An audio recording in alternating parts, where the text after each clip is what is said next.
Welcome everyone. Welcome everyone to the 2023 Medicaid Transformation Project, or MTP, Public Forum. Next slide, please. Welcome to Zoom. Since this is a web format, all attendees are muted with no camera, so please submit any questions or comments you have into the chat, and then we will answer those during the Q&A portion of our meeting. For closed captions, we'll post a link for our CART or Communication Real-Time Translation Services in the chat, or you can also use the Show Captions button next to the chat. The slide deck will be available after the meeting on our website on our MTP meeting materials page, and a recording of the meeting will also be up there a couple days after. Next slide, please. Oh, one before that. Yeah, perfect. First of all, thank you to all of our presenters, and thank you also to Julia Wilson and Rochelle Alonji for all the behind-the-scenes work. Today's presenters are Michael Arnes, our Deputy Policy Director at HCA, Chase Napier, our MTP Director, Maggie Clay, our Deputy Section Manager of the Office of Medicaid Eligibility and Policy, Debbie Johnson, the Medicaid Unit Manager at the Aging Long-Term Support Administration, which is a part of the Department of Social and Health Services, or DSHS, Scott Tankersley, the Housing Subsidy Program Manager, Sagun Kalina, Senior Health Policy Analyst, Gabby Week, Senior Policy Analyst, and Lena Nashand, MTP Tribal Liaison. And I'm Addie Augsburger, and I will be moderator. Next slide, please.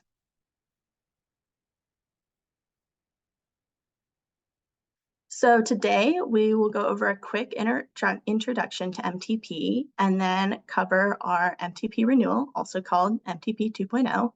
And then we'll get into our 2023 successes and challenges that are with our programs. We'll also cover some resources for MTP. And then we'll get into the most important part, the Q&A. And with that, I will pass it off to Chase. Thanks, Addie. Welcome, everyone. Thanks for joining. My name is Chase Napier in the Policy Division at the Healthcare Authority. I'm the Medicaid Transformation Project Director. You'll see the acronym MTP a lot, and that does stand for Medicaid Transformation Project. So I just wanted to provide a quick snapshot background for those that are new to the Medicaid Transformation Project. What that represents is our Section 1115 Medicaid demonstration waiver. And that really is an agreement with the Centers for Medicare and Medicaid Services. We have a long set of special terms and conditions that really represent a contract with CMS at the federal level. And many states have 1115 waivers of different shapes and sizes. Really, it's about new projects, new policy flexibility, and new federal expenditure authority to help better serve our Medicaid enrollees. We have a history of 1115 waiver activity in our state now, dating back to our MTP 1.0 that started in 2017. And as many of you know, we are really excited about the renewal and being able to continue the work under MTP 2.0 with many new programs, and that's what we're going to get into more today. So let's go to the next slide. Just a few highlights on that MTP 2.0 renewal. We did successfully negotiate and receive that approval on June 30th. It was set to expire on June 30th of this year, and we received approval for the renewal on June 30th. That's oftentimes how 1115 waiver negotiations work. They go down to the last minute as there's just a lot of decision making and back and forth with CMS that really takes years oftentimes to land some of these really innovative policies and programs. With that, there are some activities under MTP 1.0 that really transition. So, for example, our Delivery System Reform Incentive Payment Program, if you've heard of the DSRIP program, led by our Accountable Communities of Health and many partners across the state, that program is transitioning. So we're still in the process of closing out but that program will be transitioning and closing out. There's a new set of work for our accountable community of health partners and other partnering providers across the state. We'll get into that in a few slides, but that's just one example of how we are transitioning some of the work. Not everything's continuing in its prior form. And then there are many new opportunities under MTP 2.0. And so part of that with continuing programs and new programs, we have to submit decision packages to continue to outline our approved programs and to get the state expenditure authority for those programs. So that's one of the recent accomplishments on our side to keep things moving and to keep the programs funded. And we are excited for many of these new programs that will start next year. Next slide. All right, we're excited about this new graphic. I know there's a lot of information here, but we will point you to this resource so that you can access this after the webinar today. This is really our best summary without getting into all the complexity, because there's so much, underneath each of these elements to dig into. Again, you can go to the special terms and conditions. We have other summary documents, but this is just our best one-page summary that gives you a really good visualization of how broad our 1115 waiver really is. So you see the program headers such as behavioral health, older and aging adults and family caregivers, housing and employment, health-related social needs, etc. So you have those program headers, and then you have the programs that fall within those categories. And some of those are continuing programs. And so with the darker outline shade around the continuing programs, and then the lighter outline around the new programs. So you can see there's several programs that are continuing and many programs that are new. It's really a pretty massive undertaking that we have in front of us, and we're really excited about it, both to continue evaluating some of the incredible programs such as foundational community supports that provide the housing and employment services. So continuing that great work, continuing to evaluate and learn and adjust, and then new programs like the reentry from carceral settings, getting to cover individuals prior to release under Medicaid. That's only possible through the 1115 waiver. And so that, as you can imagine, is a big undertaking to make that happen. All right, so that gives you just a really quick backdrop. Let's go to the next slide. I'm going to hand it off to Maggie Clay to go into some of our eligibility policy. Yeah, good afternoon. I'm Maggie Clay from Medicaid Eligibility Policy here at the Healthcare Authority. I'm just going to give you an update about the implementation of continuous eligibility for kids 0 to 6. So our greatest success for this policy was we were able to implement a manual implementation process within a month after the waiver approval in May to ensure the continuity of coverage for this age group.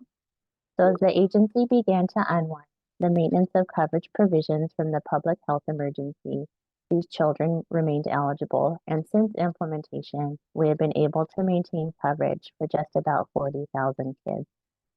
We continue our outreach efforts to let families know about this policy change and work with our partners to keep families informed during this interim process. So the challenge we face is this is still a manual process to keep kids active on coverage, but we do expect full system support in March of next year. Next slide, please. So next I'll talk a little bit about our postpartum program. Just as a refresher, this piece of the waiver allows the state to claim federal match on a group of postpartum individuals who can apply for coverage anytime during their 12-month postpartum period and who did not receive Medicaid or CHIP during their month their pregnancy ended. The agency had already implemented this coverage in June of 2022 with the rest of the postpartum expansion groups. And when the waiver was approved, it allowed us to claim federal match on this group. Currently, we have about 600 individuals approved for this coverage. We have found it challenging to message about the expansion of postpartum coverage through the public health emergency messaging and will continue our outreach efforts so individuals know about their coverage options under this new program. Thanks so much for letting me share. Next slide, please.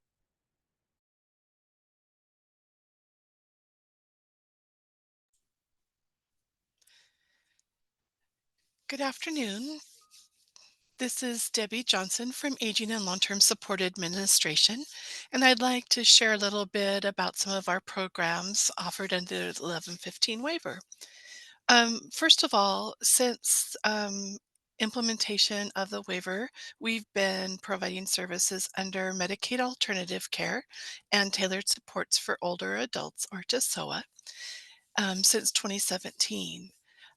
In 2023, we are very happy to report that we've been supporting since go live in 2017 over 16,000 older adults. That does not include their unpaid family caregivers who also receive supports and services under these programs. Our current caseload as of the end of November is about 3,900 older adults, again, not including their family caregivers who also are supported. Um, in the renewal this year, we were able to increase the eligibility criteria for individuals um, receiving services under TSOA program. And we were also able to add some additional services under both MAC and TSOA. Those services included nurse delegation, pest eradication, specialized deep cleaning, and community choice guide. And unfortunately, some of the challenges that we've experienced over this last year, um, especially in light of the public health emergency, our caseloads diminished a bit. Folks were really hesitant to engage in services. And as you can imagine, having other care providers and service providers coming into their home or going out into the community. We have seen an increase, which is great, over the last couple of months. So our caseloads are continuing to climb again. Another challenge that we've had over the last year is been continuing at both the state and the national level is a shortage of direct care workers who in MAC and TSOA programs are delivering personal care and respite services. Next slide, please. We were very excited with this new waiver renewal to add an additional service. Um, In MAC and TSOA, we have been using presumptive eligibility to get people into services. We expanded the use of presumptive eligibility in this new renewal in two different phases to allow us to be able to authorize services and assist people to access their Medicaid medical benefits while they are going through the full financial and functional eligibility decision-making process. The first phase that just went live earlier this month is targeted on folks who are in acute care hospitals or community psychiatric hospitals and need to be discharged and come back home and receive in-home services. So as I mentioned, we just started that program and hope to see great success in getting people services quickly. Um, in late spring next year, we will be implementing phase 2, which will expand to any individual in the community looking to receive services in home. They don't have to be discharging from acute care hospitals or community psychiatric hospitals, and will be able to experience services through the presumptive eligibility process. Some of the challenges in standing up this new program under our 1115 waiver has been getting to the approval process due to the various workload issues, both federally and state. Um, And the delays in getting the approval also impacted our potential start date for this phase one process. We're starting a little bit later in the year than we wanted to, but we are happy to be starting that. And there is a third phase that we are still negotiating with CMS that will further expand the use of presumptive eligibility for long-term services and supports. Next slide, please.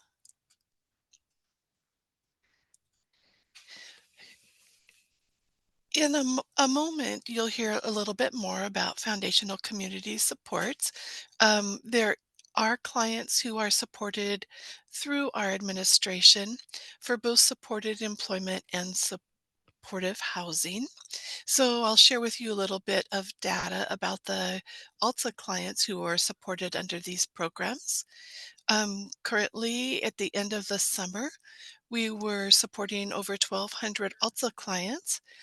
Majority of those clients, as you can see in this slide, have an identified serious mental illness. And about 9% of our supported employment clients are actually receiving those services, and they're over the age of 65. And you can see here some of our preliminary findings when we look at the clients served under this program is it has had demonstrated positive impacts on those folks who are employed and having a higher rate of employment. If we could go to the next slide, and we'll talk a little bit about supportive housing. Thank you. So again, at the end of the summer, we were supporting over 1,800 ALTSA clients, 73% of which have been identified with a serious mental illness, and 21% of those clients receiving housing are age 65 or older. We do have the dedicated program staff who have been able to provide technical assistance for our case management staff in the field and our supportive housing providers who are working together to support these individuals. And we've been able to do that very well by having quarterly trainings to get the message out about supportive housing services and how best to utilize them. And I think I will hand this over to Scott. Thank you so much. Thank you so much, Debbie. Hi, everyone. So Foundational Community Supports, or FCS, provide supported employment and supportive housing services to certain individuals on Medicaid who meet at least one of the program's health needs-based criteria, as well as the program's risk factor criteria for housing or employment and security. And so like Debbie was saying just a moment ago, and thank you, Debbie, for providing an overview of ALTSA's FCS work. As some of the folks already know, HCA collaborates with DSHS's ALTSA so that individuals receiving LTSS can also receive FCS supportive housing and supported employment services if they meet the eligibility criteria. And within HCA's broader FCS network, ALTSA has their own referral network that aims to support individuals coming into FCS through ALTSA's very own unique and independent referral pathway. But that said, HCA holds the contract with Amerigroup, the FCS program's third-party administrator, and I'd like to highlight recent successes and some opportunities for FCS as we continue to provide services as part of MTP 2.0. And so with that, you'll see some successes on the screen. I think a huge success for the FCS program is the rising number of providers enrolled to provide these services, both supportive housing and supported employment, as well as a rising number of individuals being served by both of those services. And so currently, 209 agencies are serving people at over 550 sites with FCS supportive housing and or supported employment services. And currently, you'll see a 13,500 plus number regarding the individuals currently being served. That number has actually gone up to over 14,000 with over 40,000 individuals served since the program's inception. But current enrollment is over 14,000 across both services at this point. You'll see that we're continuing our work to provide in-reach to institutes for mental disease or folks that are exiting institutes for mental disease. And so we're continuing this ongoing work to expand our service footprint in these spaces. We also have a really exciting opportunity to pair FCS supportive housing services with bricks and mortar housing coming from the Department of Commerce via rental assistance vouchers and capital funding, and that's known as Apple Health and Homes. And that's a really exciting opportunity for us to come together with our partners at DSHS's Aging and Long-Term Service Administration, Department of Commerce, our third-party administrator, AmeriGroup, and other partners to stand up this exciting new initiative. We also have what's known as the Supported Employment Glide Path coming up here pretty soon. Contracts are starting to go out now, and there are two parts to this initiative. One part is to provide additional rental assistance for foundational community supported employment enrollees who are losing HEN, their HEN benefit, due to an increase in income as a result of employment. And so this is really aiming to provide an intervention for rental assistance, a rental assistance benefit cliff that some folks may encounter with HEN when they become gainfully employed. There's another part to this, which will be region-wide benefit planning, which will involve the disbursement of some flexible employment support funding for individuals enrolled in the supported employment program under FCS.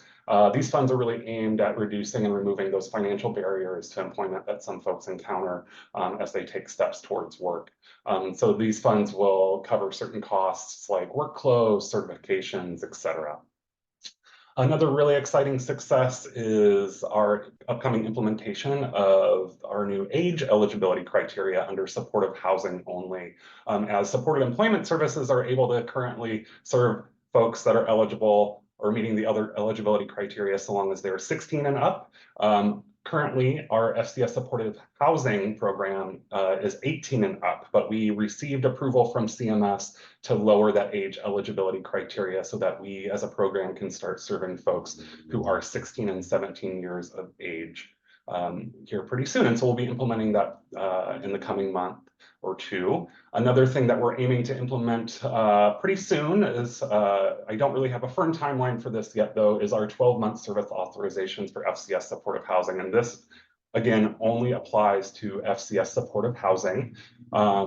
So currently supported employment service authorizations will remain at 6-month authorization increments. FCS supportive housing will expand to 12-month service authorizations at some point in the near future. And we're working internally to identify a timeline and a process for this.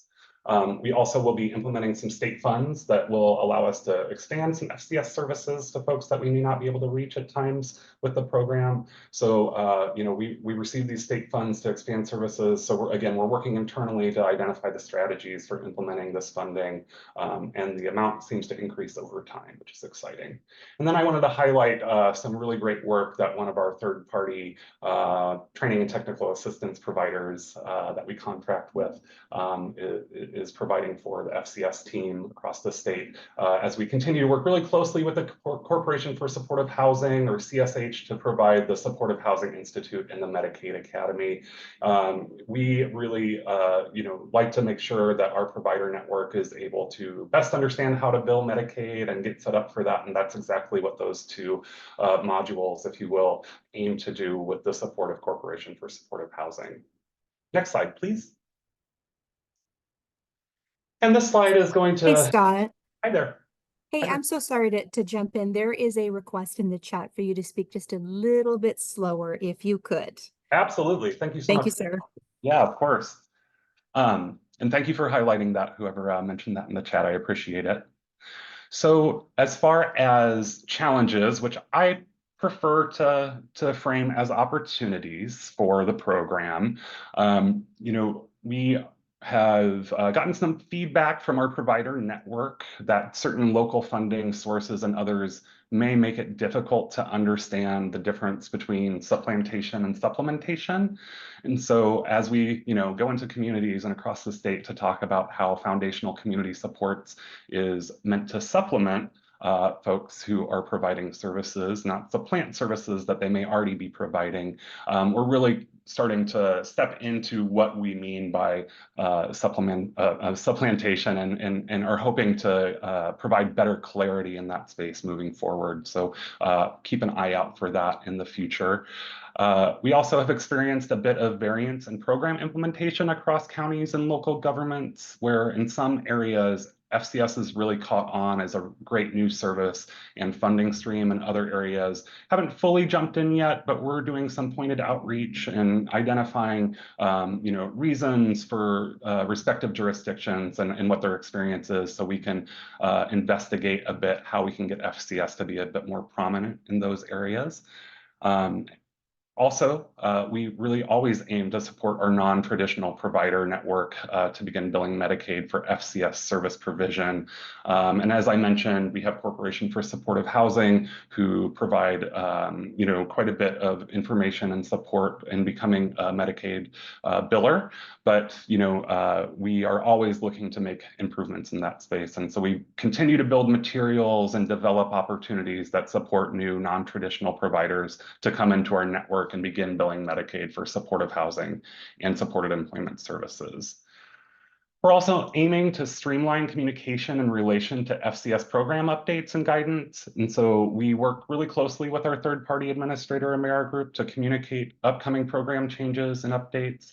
But that said, we understand that communication can always be improved upon and streamlined in a way that supports service provision. So we're working to make that a better space for us as well.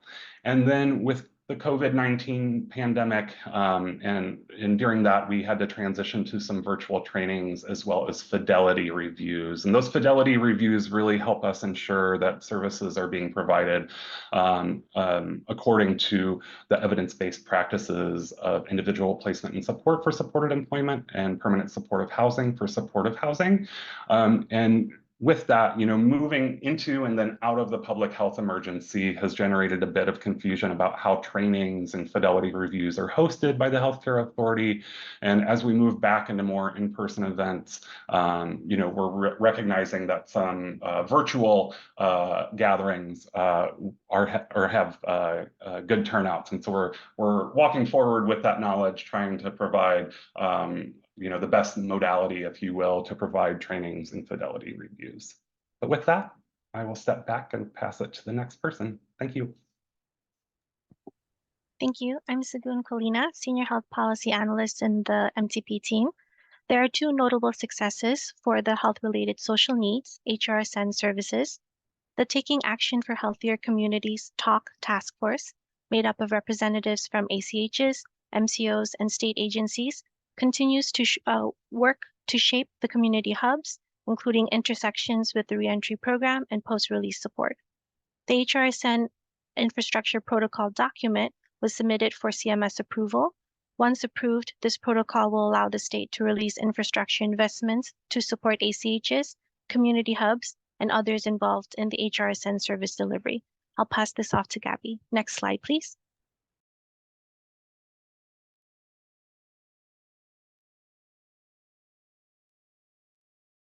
Hi, I'm Gabby Wyke. So we will be going over two of the challenges we've seen with the health-related social needs services, or HRSN services. So one is determining the alignment of services and phasing between in lieu of services, or ILOS, for the managed care population, and the waiver-funded HRSN services for the fee-for-service population. Two is continuing to work with CMS on guidance for deliverable submissions. This is including deliverables such as the HRSN services protocol, the implementation plan, and the rate methodologies for services. Next slide, please.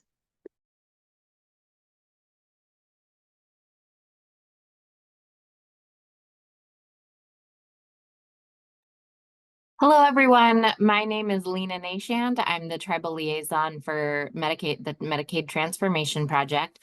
And I'm just here to talk briefly about the Native Hub. So what our accountable communities of health will be working on community-based care coordination hubs under MTP 2.0. And there will be a 10th statewide hub called the Native Hub. And this is a statewide network of tribes Indian healthcare providers, tribal social service divisions, and Native-led, Native-serving organizations in service to whole person care coordination. I would say our success so far is you can see me there with the Deputy Administrator of the Office of Tribal Affairs, Christine Wynn. That is us out in Usk, Washington, with the Kalispel Tribe of Indians Buffalo Herd. We're working on visiting all 29 federally recognized tribes, and we have 6 left to go. So we have been on the road. And I would say that our challenge is the broader alignment with the systems that are in place. And as we think about how we're going to roll these projects out, thinking about how we're going to administer them and support tribes as we do it. Next slide. Thanks, Lena. All right, this is Chase again. I have the next few slides, and then I think we're almost to the discussion questions. So continue to populate the discussion questions by using the chat, and we'll get to those momentarily. So I'm going to just provide a quick overview of the reentry program. So this is reentry from a carceral setting. This includes prisons, jails, youth correctional facilities, and detention centers. The reality here is we are only the second state program approved by CMS. We're really excited. California was the first, we're the second. So this is new, and it means it's a really big undertaking, a lot of implementation work ahead of us. So I'll talk about the timeline here in a second. What this program allows is Medicaid coverage up to 90 days pre-release. So depending on the duration of incarceration, that could be just the final 90 days prior to release, or short-term stays in jails or youth facilities, for example, that could allow for coverage for the entire duration of the stay. So it just depends on the length of the incarceration. One of the highlights we wanted to bring is that we continue to convene the Reentry Advisory Work Group, the RAW work group. This is a legislatively directed work group. Really, it's not the only vehicle to advise on design and implementation, but it is really the largest forum that we have for engagement. This includes coordination with Department of Corrections, Department of Children, Youth, and Families, associations, and facilities across the state. So if you have interest, we have more information on the RAW effort and ability to engage in that process. Another milestone to highlight is the submission of the reentry reinvestment plan. This is one of the early submissions to CMS. We won't go into all the details on what's included here, but if you have questions, we're happy to answer those questions. Mostly, we just want to say that we are monitoring our timeline. We're getting deliverables to CMS for their review and approval. We want to keep this work moving forward and make sure that we receive any guidance from CMS that would influence our implementation planning. Let's go to the next slide. All right, so in terms of timeline, one of the first things we need to do to support facilities is to provide capacity building funding.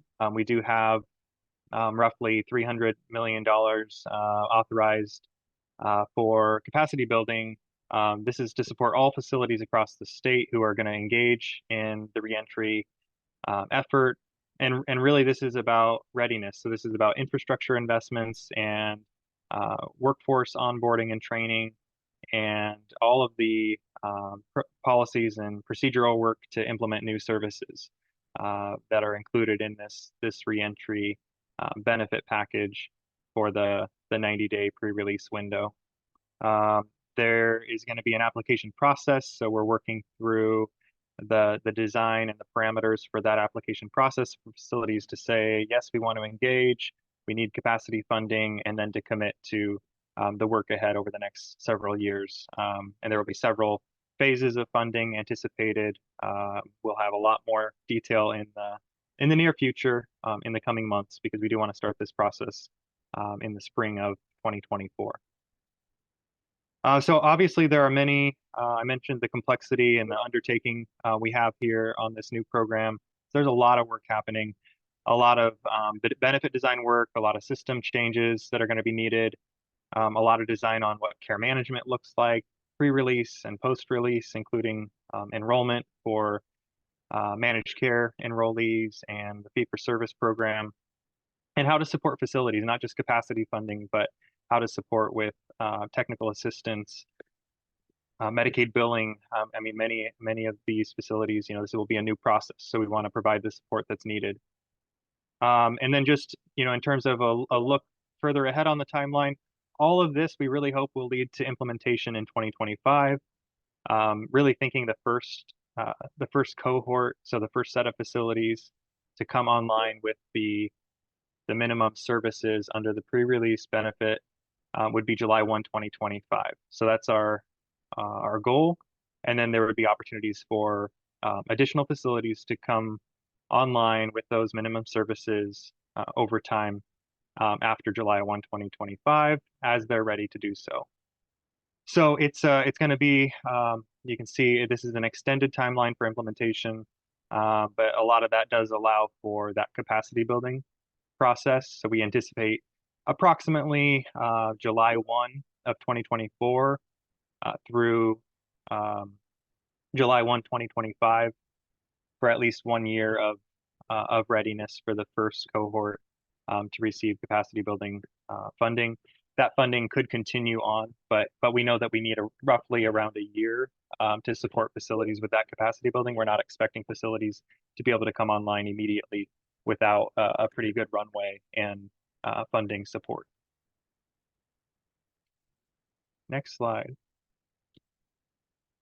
Okay, so switching to our substance use disorder and mental health services. So we have both continuing and new programs here.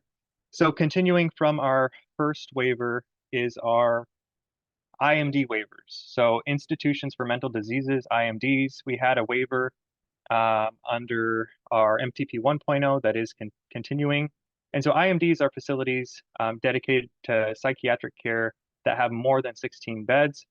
And without a waiver, there's a restriction on service provision. And so we received a waiver that allows us to use Medicaid dollars, including the federal participation, Federal Expenditure Authority, for short-term services in these IMDs. And we just want to say that we're on track. There are some parameters we have to stay within for this program to be successful. And you can see that for our IMDs, we had an average length of stay of 12 days. That was based on our midpoint assessment. And that's well below our 30-day cap. So there's some monitoring here that we have to comply with. And this allows the program to continue. So we're really excited to continue our IMD programs for the duration of our MTP 2.0. And again, we'll continue to monitor those lengths of stays to make sure that we're in compliance. So that's the continuing programs. In terms of new programs related to substance use, we have really a first in the nation, as far as I'm aware of, on the 1115 waiver side for contingency management, which is an evidence-based behavioral health intervention for substance use disorder treatment. And so this program has been piloted in recent years, a partnership with the Washington State Healthcare Authority and Washington State University. And so having 1115 waiver authority provides the funding to scale that service. And this evidence-based intervention will obviously be able to evaluate. And our goal is to be able to show the effectiveness and sustain this intervention for substance use disorder treatment. So really excited about that. A lot of that work right now is gathering our lessons learned from the pilot, thinking about how we expand and what the guidelines and policies and best practices are as we bring additional provider sites into the process. Next slide. So back on our, this is specific to the challenges we're seeing with our substance use disorder and mental health services.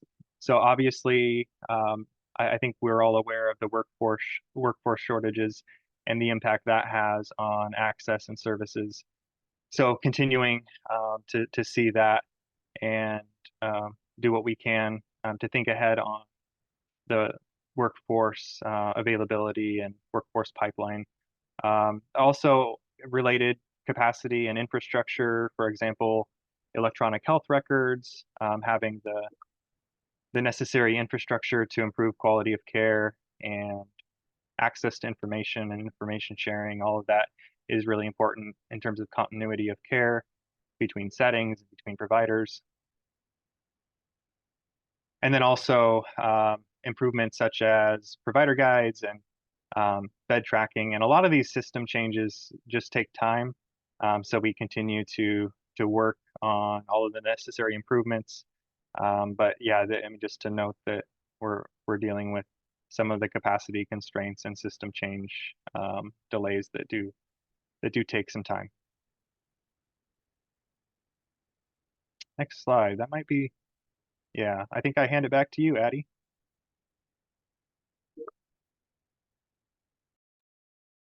Thank you, Chase. And thank you, Chase, and thank you to all of our presenters, and thank you to everyone who's been submitting questions in the chat. Please continue to send them our way.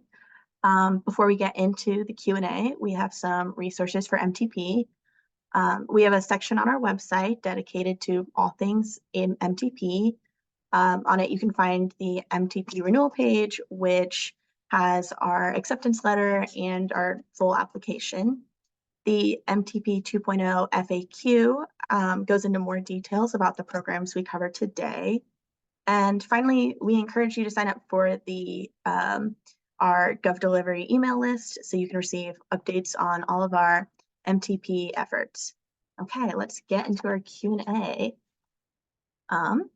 Our first question is from Elizabeth, and it says, Public Health Seattle and King County convenes a King County Food Insecurity Screening Community of Practice. This group includes 11 regional health systems. We have two questions. One, who will determine and how will they determine which patients qualify for nutrition supports?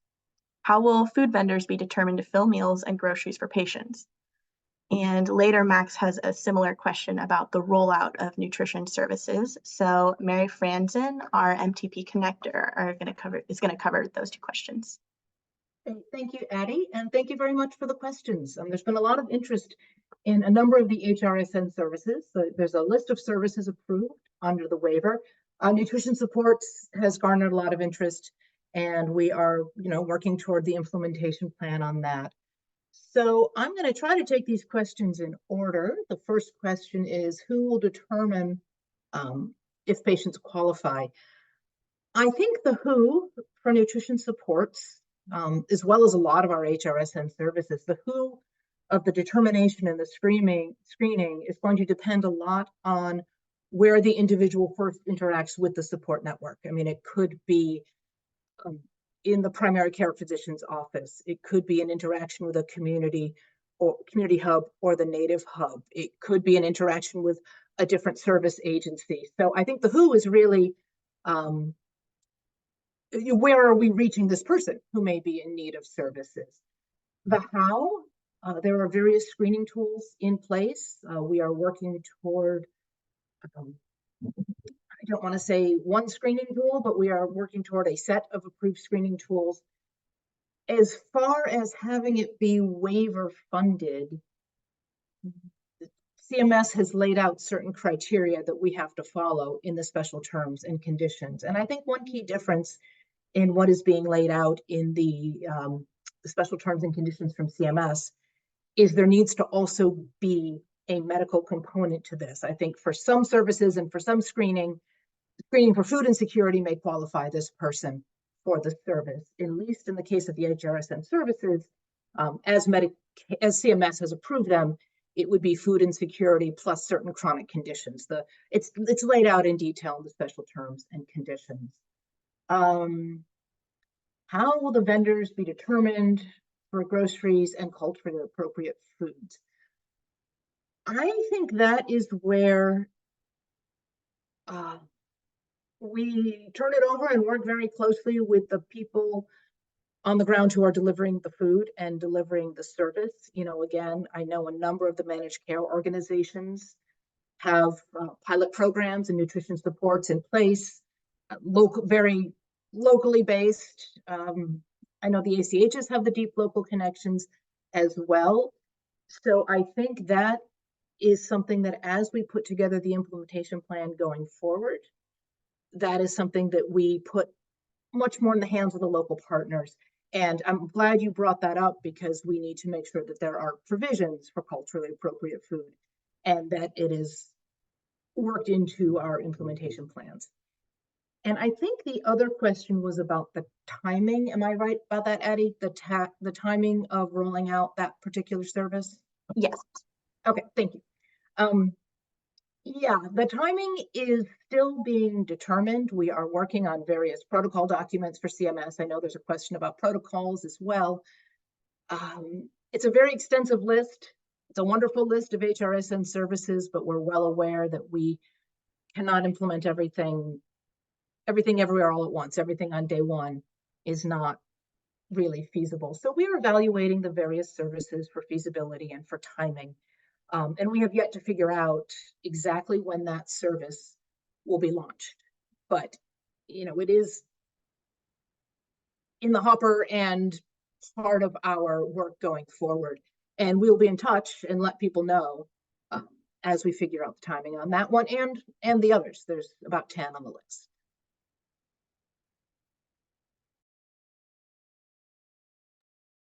Great, thank you, Mary. And our next question is, will presumptive eligibility now be available for LTSS and not just children and pregnant women? And Debbie and Maggie, would you please take this one? Certainly, this is Debbie, and I think part of that question can be answered. I didn't do a very good job of explaining presumptive eligibility. So for LTSS, long-term services and supports, presumptive eligibility is allowing us in ALTSA to provide services without our full care assessment completed and without the client already having their Apple Health financial application submitted and a determination being made. So we can take an attestation from an individual wanting to receive services in their own home, and based upon the attestation that they need assistance with their activities of daily life, like dressing, bathing, eating, ambulation. We can take also an attestation of their income and resources to determine that it looks likely that they are financially eligible for Apple Health and functionally eligible for long-term services and supports, and then provide those services based upon a presumptive eligibility assessment. And so our case managers would do those authorizations for services after development of a care plan. And that's done by our state staff. As I understand presumptive eligibility for pregnant women and children, that is related to health care benefits, and I will let my partner describe that. And I believe that presumptive eligibility is completed by hospital staff, but I will defer. Yeah, that's correct, Debbie. So for pregnant women and children and most of our MAGI populations, we do let hospitals make a presumptive eligibility determination. So a little bit different processes for what we're allowing under the waiver for LTSS. Thanks so much. Thank you. Thank you, Debbie and Maggie.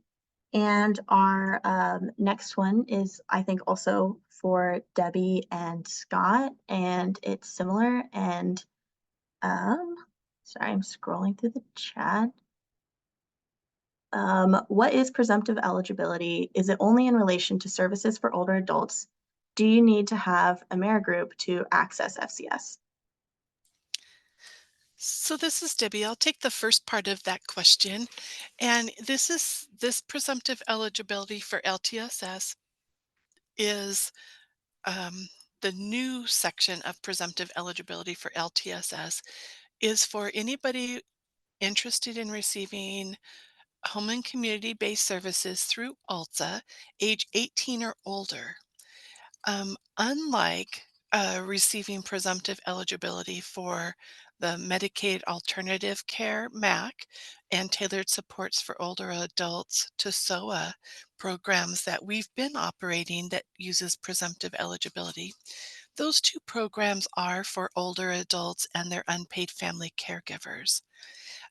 The presumptive eligibility for LTSS that we're talking about, again, is for all of the population that we serve in phase 1 coming out of an acute care hospital or community psychiatric hospital of any age, 18 or older, and wanting to receive our services.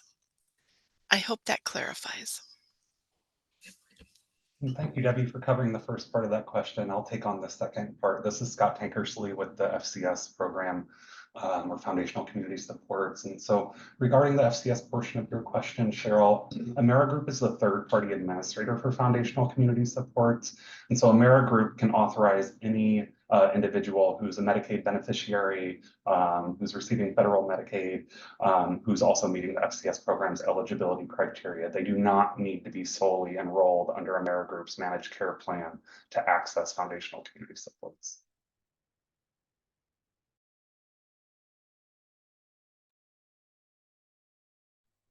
Great, thank you. On to our next question then from Lindsay.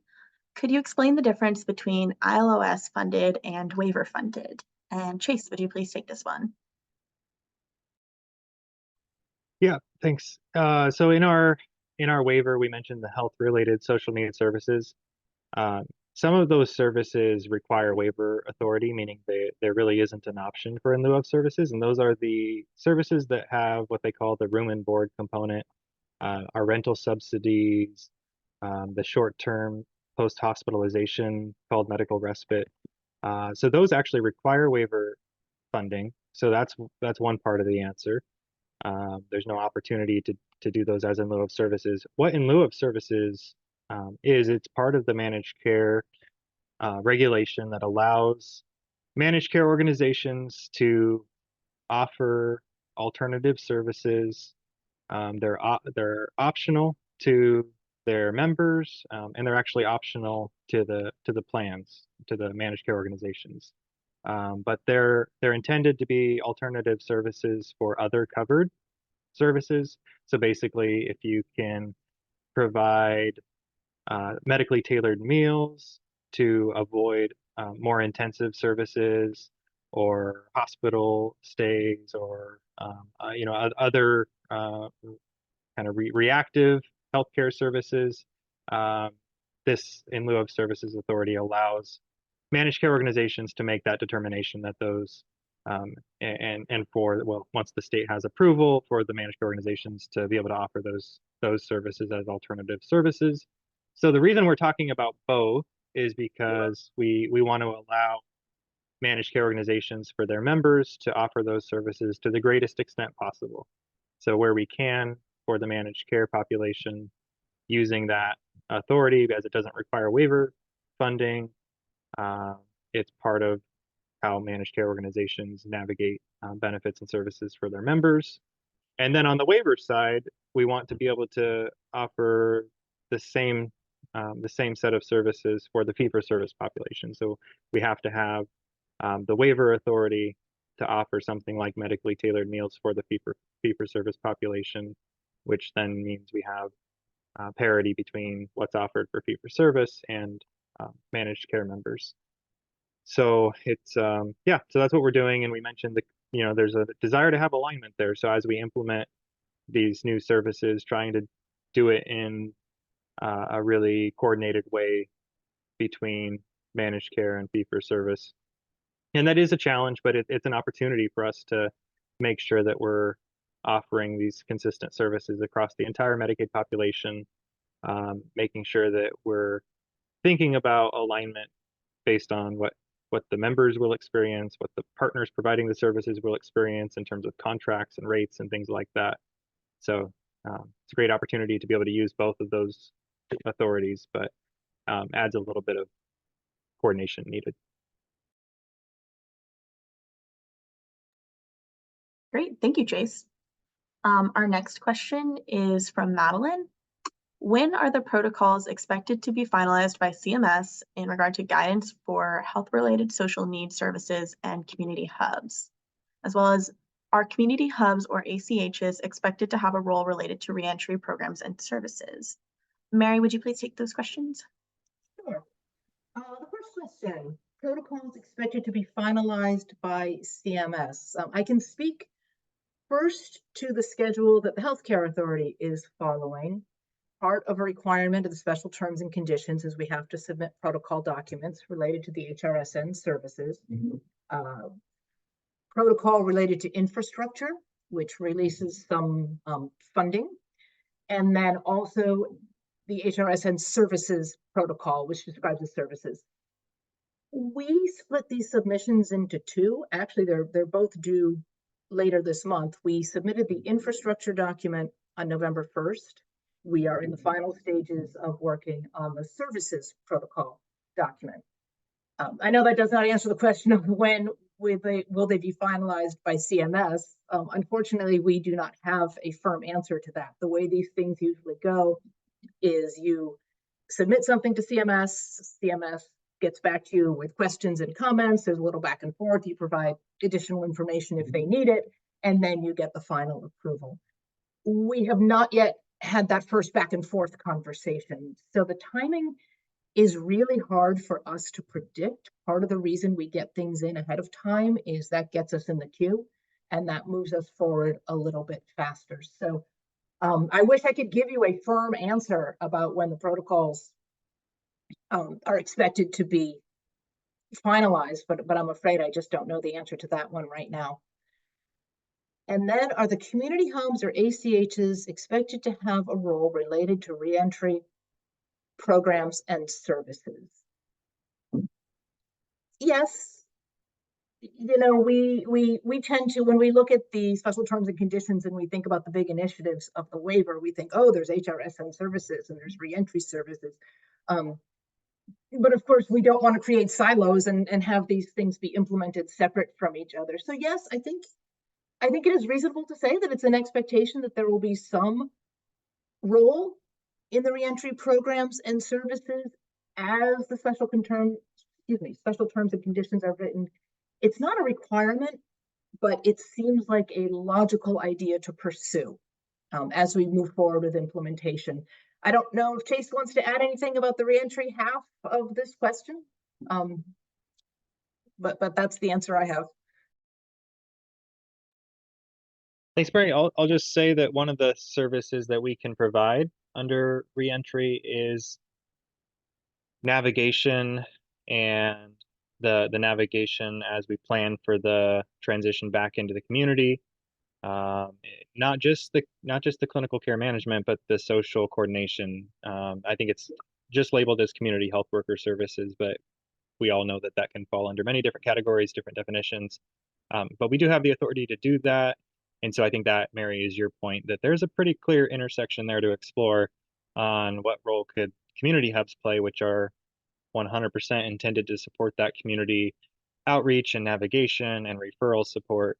So if that capacity is being developed and expanded across the state, could be a really good coordination opportunity on that, at least that post-release navigation support, if not some support prior to release. Great, thank you, Chase. Our next question is from Emily.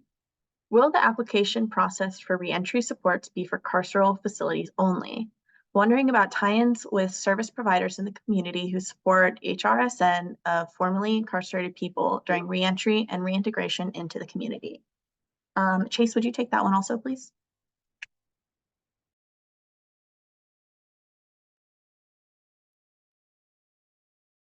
Yeah, Addie, can you remind me what number question is this? I just want to make sure I'm reading it, responding to all of it. I think it's the 8th one from Emily Blue. Thank you. Yeah. Okay, got it. Thanks. Yeah, so the short answer is we haven't concluded the answer to this question yet. We're exploring it. It really comes down to the availability of funding and the necessary support for facilities, because there is obviously a significant need to adequately provide support and funding for the carceral facilities. So we're doing some analysis on the funding amounts by facility based on facility size and the types of investments that are needed. We would love to be able to provide support to facilities or to partners outside of the facilities. So we are exploring that. We appreciate the question and understand the value.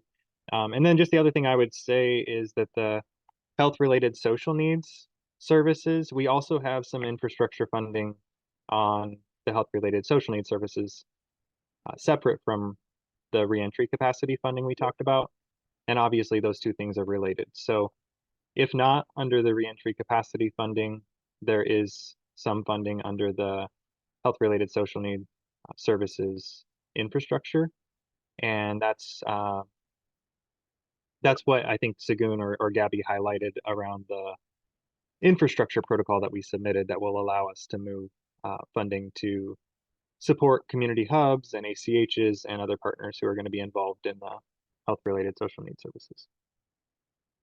But we'll have more clarity in the coming months on both of those funding streams and how partners, whether facility or not, carceral facility or not, can get involved. Thank you, Chase. Our next question from Cheryl is, what services or plan for services do you have to support transgender and non-binary incarcerated people for reentry? For example, access to gender-affirming care. Michael, would you please take this one? Yeah, thanks, Addie. Hey, Cheryl, this is Michael Arnest. Thank you for your question. I did put my email address into chat if you'd like to contact me so that we can continue the conversation after this. I am sorry, we did not think ahead to have clinical staff on the call. We do want to have a care management system, though, that is inclusive and is culturally competent as we're going from incarceration into the reentry into the system. And let me think about how we would then make sure that we move into the full Medicaid services upon reentry. And I'd be happy to get back to you about that. I think there is a way that we can respond to your question and let you know what our plans are. Chase, is there anything more you can think of right now as our exploration of reentry care management has gotten us so far that we might want to add to that?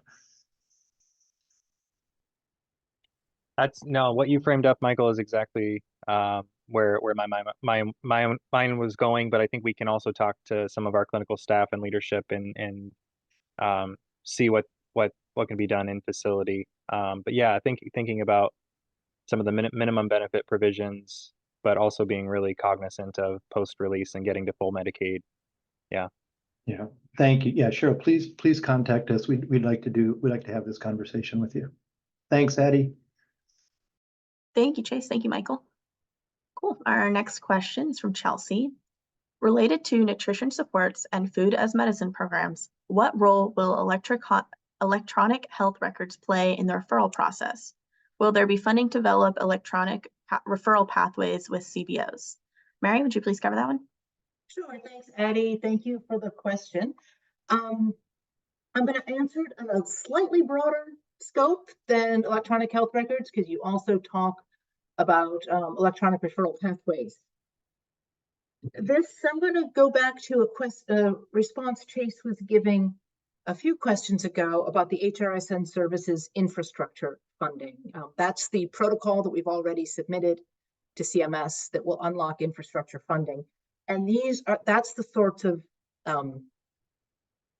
enhancements that we see that infrastructure funding going toward. I mean, some of it will be used to build the community and the native hubs, and some of that we also envision building capacity within the community-based organizations. So there's no specific answer of, this many dollars for electronic health record, but when we submitted the the infrastructure protocol that has yet to be approved, there are 4 categories of spending. One of them is technology. And so we did say we expect, this percentage of the money to be invested in technology.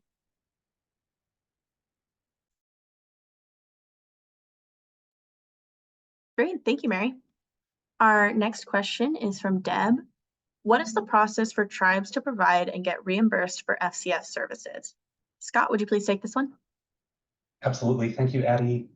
Hi, Deb. This is Scott from the Foundational Community Supports team. So FCS is currently working with AmeriGroup as the sole third-party administrator, or TPA, at this point. And so currently tribes work with AmeriGroup as well as the Healthcare Authority's staff, including the Foundational Community Supports team, as well as our Office of Tribal Affairs, so that that contracting piece can come into place in the best way possible. And so OTA steps in to support HCA's FCS team in conversations with AmeriGroup when tribes come to FCS to start providing services.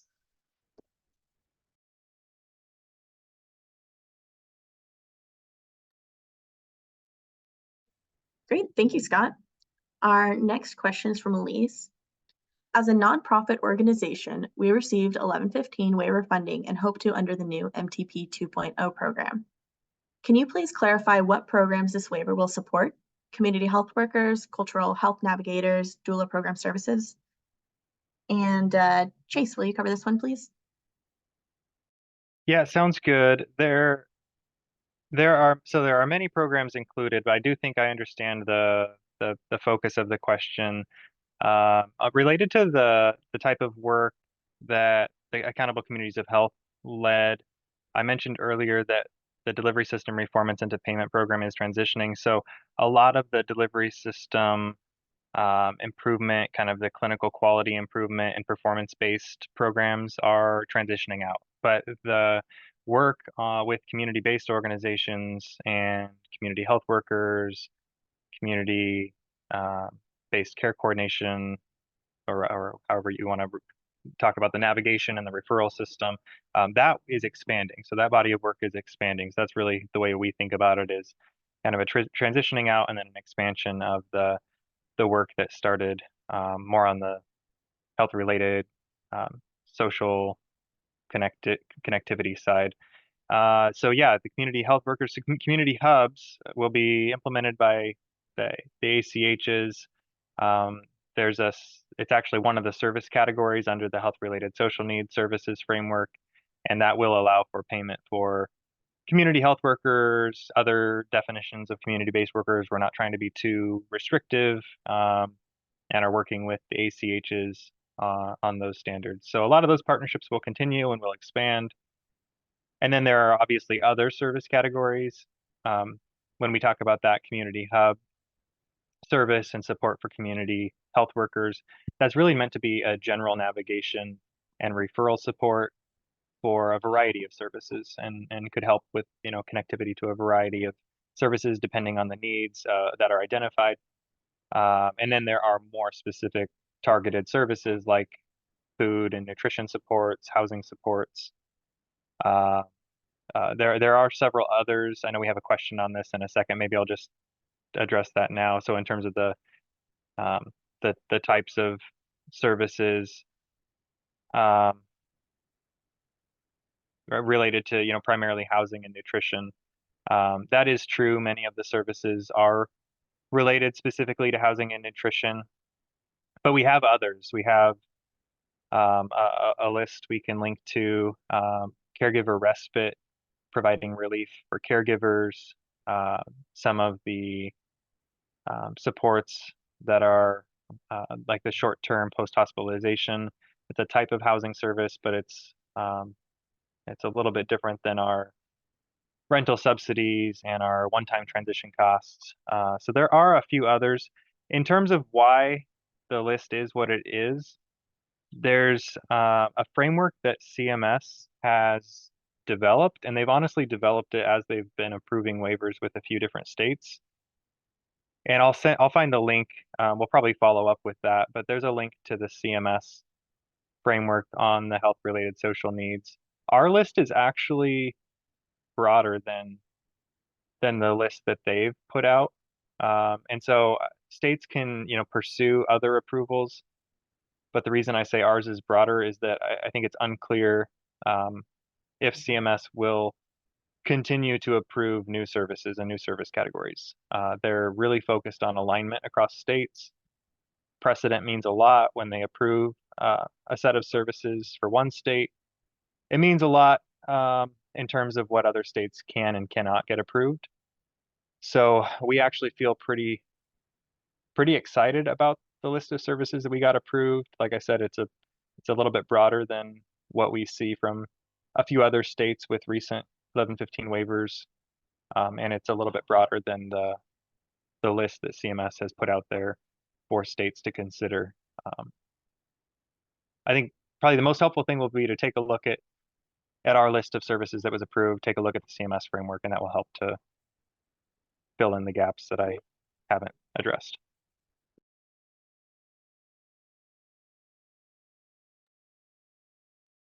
Thank you, Chase. And we have one more question. Elizabeth, is HCA going to include all the possible menu of approved nutrition supports in the plan? And Mary, would you please take this one? Sure. Thanks, Addie. The protocol document, the services protocol document that we are working on right now includes everything. Everything that CMS approved, we are reflecting back to them.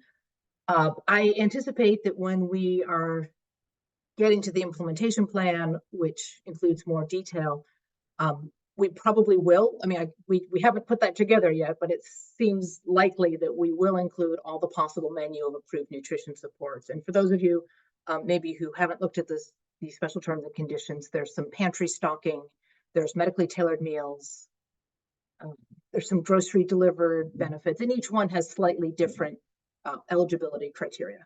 But yes, it's almost certainly.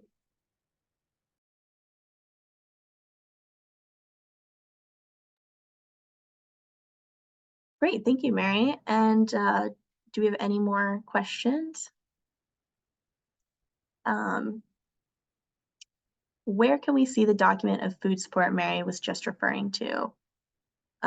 Mary, do you know where that is on our website off the top of your head?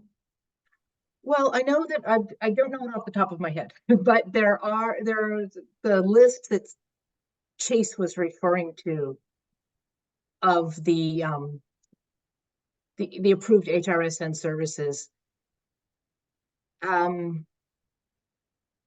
Yes, but there's more detail. I think it's probably, I don't know off the top of my head, except to send you to the middle of a 550-page document, and nobody really wants to do that. Can we include that with follow-up or get that out to folks? Is that an okay way to answer this? I think so. Yeah, okay. Cool. Okay, and thank you. Yeah, I think Mary, I think you might cover the next one too. How can we get all the MCOs to offer all the nutrition supports? I know that right now, a number of MCOs are offering a number of nutrition supports, and I am not really able to give you great detail on who's offering what, but I know that that is in the works, and I foresee that service continuing to work together.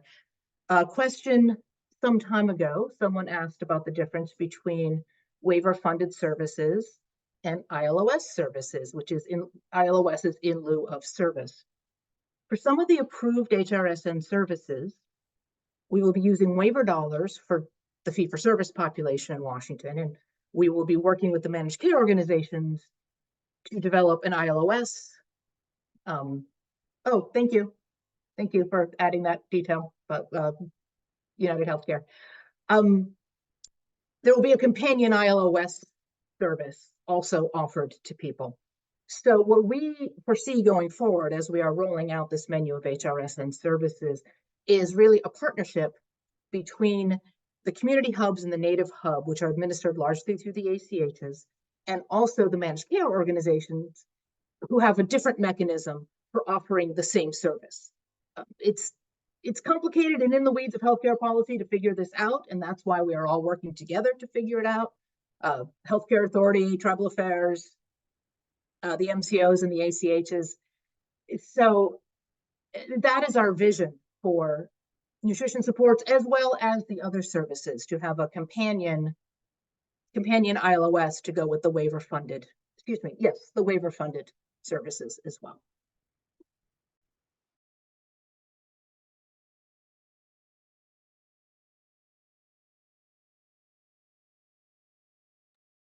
Thank you, Mary. And I think someone's going to put in the chat the CMS framework for HRSN in just a moment.